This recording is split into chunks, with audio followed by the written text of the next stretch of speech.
పెద్దపల్లి జిల్లా ఓదెల మండలంలోని మధ్యాహ్న భోజన కార్మికుల సమస్యలు ప్రభుత్వం పరిష్కరించుకుంటే ఈ నెల 15వ తేదీ నుంచి నిరవధిక సమ్మెకు దిగుతామని కార్మికులు హెచ్చరించారు.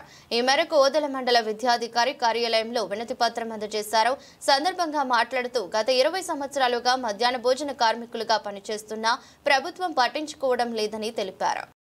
పెద్దపల్లి జిల్లా ఓదెల మండల విద్యాశాఖ అధికారి గారికి ఈరోజు మధ్యాహ్న భోజన కార్మికుల సమస్యపై సమ్మె నోటీస్ ఇవ్వడం జరుగుతుంది.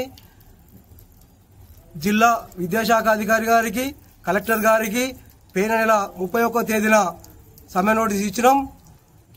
దానిలో భాగంగా నిన్న పెద్దపల్లి జిల్లాలో 5 మండలాలకు మొన్న 2 మండలాలు దాదాపు ఈ రోజు వరకు 10 మండలాల మధ్యాహ్న భోజన కార్మికులు ఎంఈఓల గారులకు సమ్మె పత్రాలు అప్పచెప్పడం జరిగింది.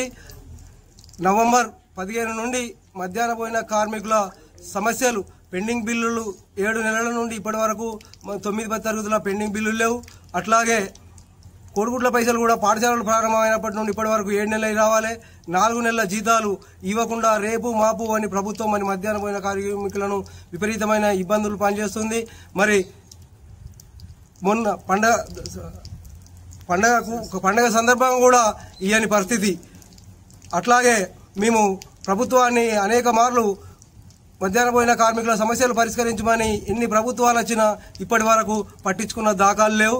మధ్యాహ్న భోజన కార్మికులకు 12,000 రూపాయల జీతం ఇవ్వాలి.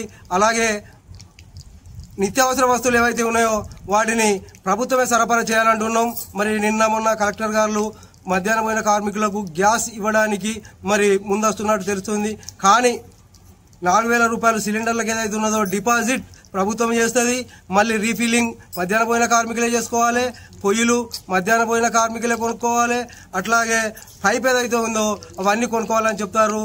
మేము అధికారులను కోరుకునేది ఒకటే, ఉచితంగా అంగన్వాడీకి ఎలాగ ఇస్తారో అట్లా మొత్తం సామాన్లు గ్యాస్ నుండి మొదలు పెడితే కోడిగుడ్ల వరకు మొత్తం టోటల్ సామాను ఇచ్చి కనీసం అంగన్వాడీ ఆయలకు